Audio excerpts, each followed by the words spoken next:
Të nderuar zonja dhe zotrinj, ju përshëndesim. Po fillojmë sot emisionin e radhës nga cikli ynë Rënjet tona.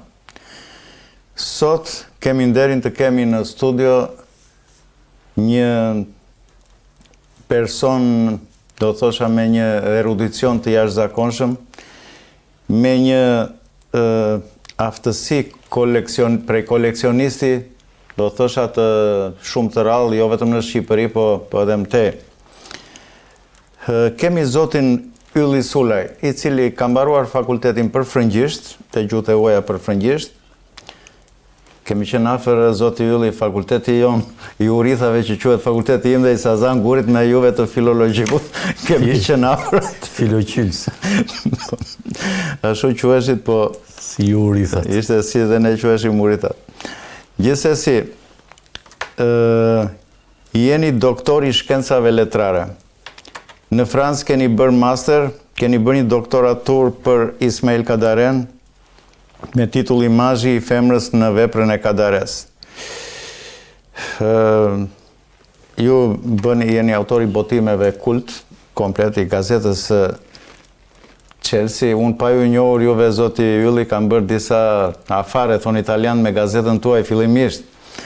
Në vitet atëre, 2000 e pak që sillja gjëra të ndryshme në Italia dhe i shisja me anë të gazetës tuaj. Pastaj më vonë jemi njohur. Do të thotë disa fjalë zoti Sazan Guri në lidhje me prezantimin e zotit Ylli Sulaj. Jo, unë kam shkurt fare, sepse s'mund të bëjmë bivendosje për zotin Ylli Sulaj, do thoshja mendimet ose vlerësimin e një pune nga më të gjeturat në Shqipëri, ku zoti Ylli nuk vjen vetëm si një sipërmarrës e atyre dy që ju sapo i përmendët, por vjen edhe si një koleksionist libresh, si një arkivist, si një skimatar që kërkon detajet ku është fshehur apo ku ri e fjetur pikërisht vlera e gjuhës shqipe, vlera e librave që shkruajnë dhe flasin për Shqipërinë.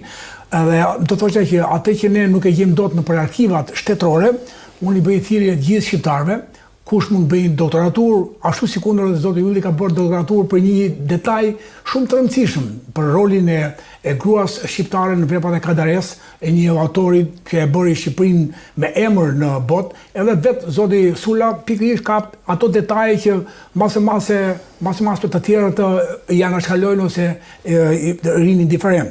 Kështu që këtë do thoshe që e falenderojmë për këtë pjesëmarrje dhe sot i kërkoj një vëmendje të posaçme gjithë teleshikuesve, gjithë shqiptarëve, sepse do ballafaqohen me disa të vërteta që ndodhen vetëm në arkivën e zotit Ylli Sulaj. Kështu që fillojmë një herë. I nderuar zoti Kelly Regjia, të lutem prap në sfond, i lutem bibliotekën e famshme që ka krijuar, ka ideuar zoti Ylli Sulaj. E kam admiruar zoti Ylli këtë etazherin tuaj, se edhe unë në shtëpinë e babait tim kisha një faqe muri, po nuk i afrohet natyrisht. Keni bërë një vepër arti, kur e kam parë, jam gazëlluar, kam thënë e jashtëzakonshme. Unë jam duke ndërtuar zyrën time të re, do mundohem ta imitoj pak, po e di që do jetë një imitim i shëmtuar i asaj, sepse ka edhe një realizim tepër artistik me tavan, me të gjitha, me ato rifinitura fantastike, ngjyrë floriri, kështu. Por dhe ajo që është më e rëndësishme që ajo është e mbushur me relike të jashtëzakonshme. Do me thënë, aty ka vepra që të lënë me gojapur që thua nga ka ndalë këto, nuk i ka Belçoj as biblioteka kombëtare, as biblioteka universitare, nuk i kanë. Dhe edhe shumë biblioteka të tjera, do të thënë, në botë, sepse janë libra të vjetër, janë libra disa shekullor, që ju keni pasur atë insistimin tuaj edhe, do me thënë, i keni gjurmuar për t'i gjetur, keni shpenzuar në ana financiare, valut për t'i blerë, dhe keni studiuar dhe keni kapur disa momente fantastike që nuk janë shfaqur më parë në veprat tona akademike. Do të thënë, një gjë, një punë që ndoshta duhet ta bënte ana jonë shkencore oficiale, do të thënë zyrtare, ju e keni bërë si autodidakt. Do të thënë, gjëja që përpiqemi të bëjmë edhe ne si Akademi e Rënjët tona, ju e keni bërë në do të thënë thjesht si autodidakt juaj. Dhe më ka bërë përshtypje të veçantë, po zoti Guri. Pak më vonë, një sekond, në vitin 1805, ku nuk ishin krijuar fare shtetet në Ballkan, as Serbia, as Greqia, as Shqipëria, të themi as Napoleon Bonaparte vendos që të kurorzohet perandor. Dhe në përputhje me ato, të themi, karakterin e tij, nuk denjoj të shkonte në Rom të kurorzohej na papa, po e thiri papën dhe hajde më kurorzo ti në Paris. Dhe papa natyrisht që shkoi në Paris që ta kurorzonte. Dhe aty shtypshkronja e madhe perandorake e Parisit ka shtypur një vepër me rreth 150 gjuhë, do me thënë lutje në 150 gjuhë të botës. Dhe për çudi në thonjza, ta quajmë çudi në thonjza, se për ne tre ndoshta nuk është çudi dhe për shumë njerëz që na ndjekin ne, 3 versione janë shqip. Do me thënë, kemi greqishten kalabreze, kemi greqishten siciliane, kemi dhe epiriotishten, që nuk e quajnë fare greqishte, e quajnë epiriotishte. Të 3 këto janë shqip, pra në 1805-ën.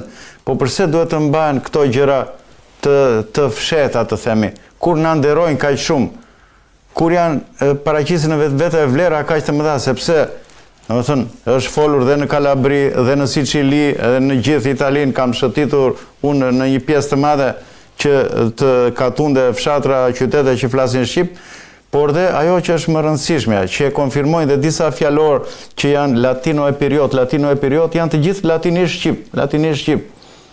Dhe kjo vërtetohet më mirë, se epiriot jemi dhe unë e zoti Sazan Guri jemi epiriot, edhe flasim gjuhën që kanë folur për mira vite para arsit tanë. Fjala për ju i nderuar zoti Ylli, si të ra në dorë ky libër, se edhe të na i citosh çik ato, domethënë çfarë janë shkruar në atë libër, se më duket një libër perl, aq më tepër që në 1805-ën, kur ne supozoj të s'kishim as alfabet, as shtet, as gjë, ai jep 3 versione, duke dhënë 150 gjuhë, 3 versione jepen në gjuhën shqipe. Para faleminderit për ftesën, dhe unë në përgjigje të kësaj ftese, duke qenë se ju më ngacmuat pikërisht për këtë libër në fillimisht, zgjodha që ta trajtoj si koncept edhe ku bën pjesë ky libër. Po. Që është njoja, pranimi, imponimi i gjuhës shqipe, edhe përpara se ne të kishim alfabet, edhe përpara se të kishim abetare. Edhe shtet. Edhe patjetër shtet.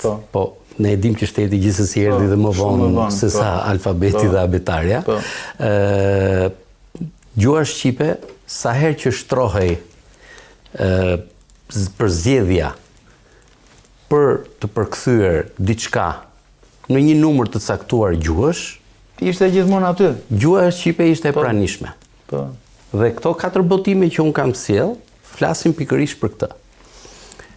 Nëse duam të filloj me këtë botimin që ju përmendët, historia është ajo që ju thatë, që me rastin e vizitës së papës për kurorzimin e Napoleonit në Paris në vitin 1805, vendoset që të bëhet një botim i veçantë. Dhe u mendua, si pamje është fantastik. Dhe u mendua, në të gjitha ato botimet, që nga shpikja, po them, e tipografisë nga Gutenbergu, dhe deri rreth fundit të shekullit të 19, botimi i librit konsiderohej një vepër arti. Dhe ka botime që unë kam në atë koleksionin tim që mund të jenë 500 vjeçar, 450 vjeçar, 400 vjeçar, 300 vjeçar, të cilët janë të ruajtur shumë më mirë se botimet për shembull e fundit të 1900-s, apo fatkeqësisht për ne botimet e viteve 20-30 në Shqipëri. ka botime shumë interesante në vitet 20-30 në Shqipëri, por cilësia e shtypit, cilësia e letrës dhe akoma më tepër cilësia e libërlidhjes është shumë e dobët, që i bën që t'i rezistojnë shumë keq kohës. Ky është një libër që po flasim, është një libër i cili ka 220 vjet.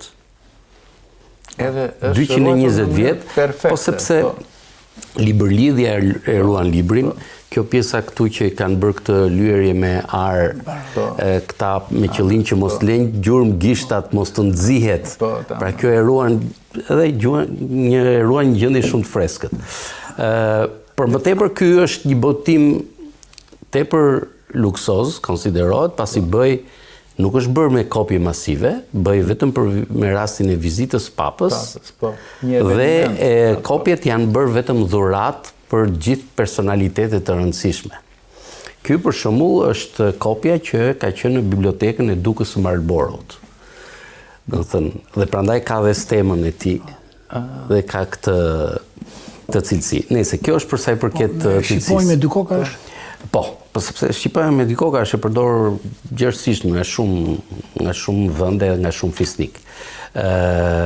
Dhe historia pra është që vendoset të bëhet një gjë e tillë, një botim i tillë, special, i veçantë, pra, me rastin e vizitës papës, dhe ky botim konsiderohet si sfida më e madhe tipografike e deri e asaj kohe. Çfarë do thotë sfida tipografike? U vendos që do përkthej Lutja e së dielës, ati ju që jenë në qelë, dhe më thënë ato që thonim ne bukën tonë të përditshme falë nga Zot. U vendos që botojnë 150 gjuhë, por me alfabetet e tyre origjinale. Mos harrojmë që jemi në kohën kur alfabetet ishin gërma plumbi. Dhe tani të prodhosh gërmat e plumbit, të alfabetit për shembull hebraisht, të X gjuhëve, domethënë të botës, vetëm për një faqe. Sepse e lutja zë një faqe.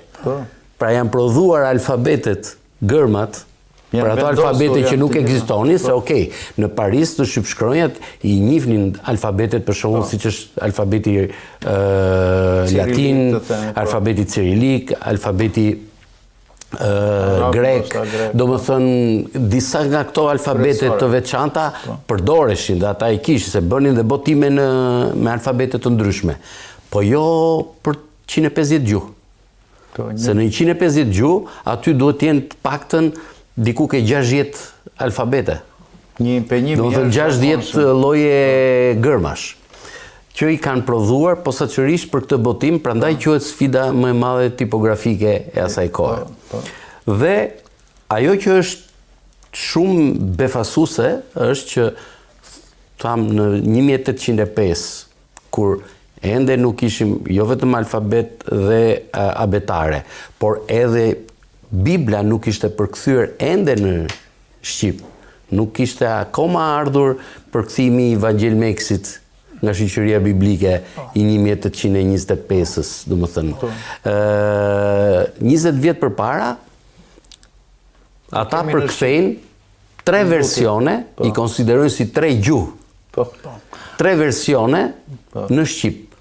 Dhe njëri version i mirëfill quhet epirotikisht apo epiriote, dhe kjo njihet sepse që nga fjalori epirot latino epirotikisht, domethënë i Frank Bardhit është 1635. Po 1635 njihet ajo që në ato shekuj, kur flitej epirotice apo epirotikisht, flitej për gjuhën shqipe. Domethënë kjo është shumë e qartë, sepse epirotikisht është gjithmonë shkruar me gërma latine. Kjo e dallon menjëherë nga pjesa greke. Sepse greqishtja nuk është shkruar kur me gërma latine, është shkruar me alfabetin grek, ndërsa epirotikishtja nuk është shkruar me gërma greke, është shkruar me gërma latine. Dhe edhe këtu versioni epirotikisht është me gërma latine. Kjo është e qartë për epirotikishten. Ajo që është interesante janë 2 versionet e tjera në Shqip, të cili njëri thot Greko Sikulo pra greqishte e Sicilisë, në latinisht, greko-kalabrense, greqishte e Kalabrisë. Dhe këtu, nuk duan të thënë dhe ata e shumë e qartë, dinda ata që nuk po flasin për greqisht, nuk e kanë marrë kurrë për greqisht. Kjo ka të bëjë sepse arbëreshët, ajo që quhet sot Piana dei Albanesi, më përpara quhej Piana dei Greci. Dhe Piana dei Greci për çfarë arsye? Jo për grek sepse janë grek, si komsi apo si preardhje, për shkak të ritit grek, sepse arbëreshët e Kalabrisë, për shkak të gjithë lidhjeve që kishte Papa i Romës, sidomos në periudhën e Skënderbeut, dhe vlerësimit që ata kishin për atë rol që luajtën shqiptarët me Skënderbeun, me epopenë e Skënderbeut ndaj turqve, i pranuan që ata të vijonin, të ndiqnin ritin grek edhe në kishat latine, po edhe në kishat romane, do më thënë në kishat që edhe në Greqi, pra. Ja njojti ai të drejtë që ata mund të ndiqnin ritin grek. Si tolerancë. Dhe kjo bëri që ka ardhur ky emërtim që të thuhet greqishte e Kalabrisë, greqishte e Sicilisë. Por në fundorën e vet, ajo që mbetet shumë interesante, shumë me domethënie të fortë, është që në 150 gjuhë, në vitin 1805, kemi 3 versione të shqipesh. Pra, imagjinoni grupin e punës, se kjo është ajo që është për tu interesante. Imagjinoni grupin e punës që marrë një vendim, do përkthejmë lutin e së dielës në X gjuhë. Dhe fillon punën, thonë në sa gjuhë do t'i përkthejmë. Në çfarë gjuhë do t'i përkthejmë. Edhe fillon listojnë gjuhët. Dhe duke listuar gjuhët, atyre ju del 3 herë kjo gjuhë që ju imponohet. Se nuk ka histori tjetër, nuk ka detaje tjera të gjë se si ka ardhur kjo punë. Dhe imagjinojnë në këtë formë. Për mua kjo ka një vlerë veçantë dhe unë prandaj doja që ta trajtoja vetëm nga ky këndvështrimi këtu. Edhe botimet e tjera janë po me këtë. Dhe interesante pastaj nga ana gjuhësore është, nëse i shohim, po mund t'i kemi në ekran. Mund ta hapësh ti faqe librit. Janë faqet e shumë bukur, mund ta lexoj. Mund të të lutem, mund ta nxjerrësh në gjithë ekran. Po, është e gjitha, aty është sepse nuk është për larti. Tata? Do thënë, ja, tata in kë je në kjellë. Në kjellë. Do thënë, kjo është e Kalabrisë. Klot, kjoft, pra, qoft. Bekuar, embri iti. Iti. Po. Bëhet rignueme, kjo është, ka një përzierje aty pastaj, sepse rignuesh mbretëria. Vjen nga fjala regis. Po jo, vjen nga fjala mbret. Mbret. Është mbret. Jo, po pyet, ekziston fjala mbret, mbire, pastaj më bëja bie, latine dhe ngele 3. Dhe në fund fare e kloft ashtu. Po. Do të thënë ashtu qoftë. Ajo që është interesante që unë po kalojmë tek versioni tjetër, kjo është e Sicilisë, do të thënë, ata nuk e kanë e kjoft ashtu, po këta e kanë ashtu kjoft. Ashtu kloft, po. Në fund fare, por edhe këtu tata gjinë kë je në kjë. Në kjë, kjell. Shkretuar është bekuar. Kloft emri yt. Jar art. Pra jar art, regeria jote, mbretëria jote. Buk në të në të ditëshmen emna sot.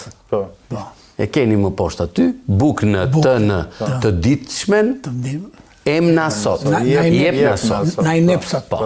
Do të thënë, janë totalisht të kuptueshme. Pra, pa diskutim. Me pak kujdes, po.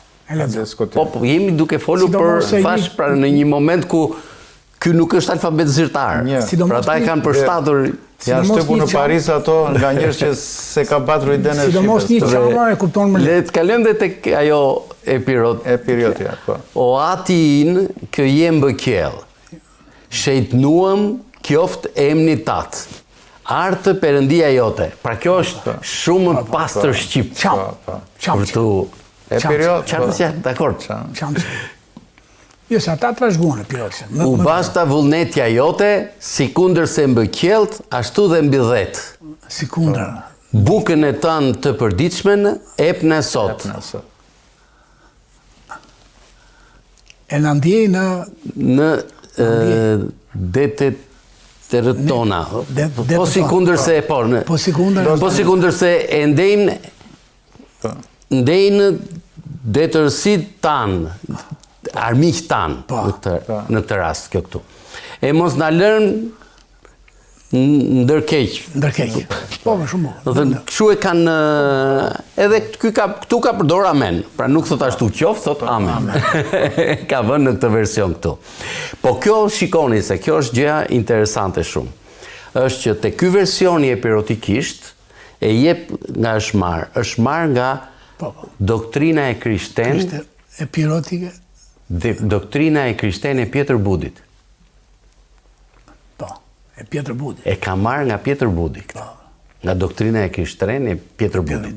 Ndërsa, po që kthehet tek versionet e tjera, po që se kthehet ke një version tjetër, nga këto, po, në fund fare thot ex Laurentio Hervas. Tani, kjo është një histori shumë e bukur që është totalisht e panjohur. Laurentio Hervas është një jezuit spanjoll, Hervas i Panduro është emri i plot, që ka qenë gjuhtar, dhe në fund të shekullit 18, pra nga vitet 1788, përzihen këta nga Spanja, dhe ky shkon në Vatikan, dhe në Vatikan bëhet sekretar i kardinalit Gio Francesco Albani. Gio Francesco Albani është nipi i Giovan Francesco Albanit, që është Papa Clementi XI, dhe ky ishte po ashtu kardinal dhe ishte dekani i kolegjit të shenjtë në Vatikan. Pra një erudit shumë i njohur. Dhe ajo që ka mund si hipotezë, kur bën lidhjen e datave dhe të ngjarjeve dhe të këtij fakti, pra këtu thuhet që ky përkthim, siç ai tjetri i takonte doktrinës krishten të Pjetër Budit, këtu thuhet që është marrë nga Hervas i Panduro apo Lorenzo Hervas i Panduro. Tani ky Hervas i Panduro, si gjuhtar, unë i kam ndjekur botimet e tij, dhe ky në botimet e tij nuk ka folur për Shqipen përpara se të shkonte në Vatikan dhe të bëjë sekretari i Gio Francesco Albanit. Që probabiliteti shumë i lartë është që këtë punën e ekzistencës së kësaj gjuhe shqipe e ka zbuluar nga komunikimi me Gio Francesco Albani, kardinali Albani, nipin e Klementit XI.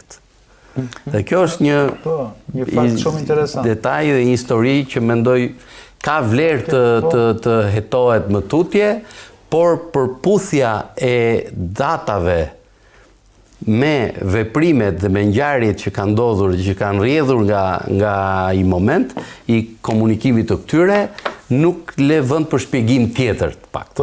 Po.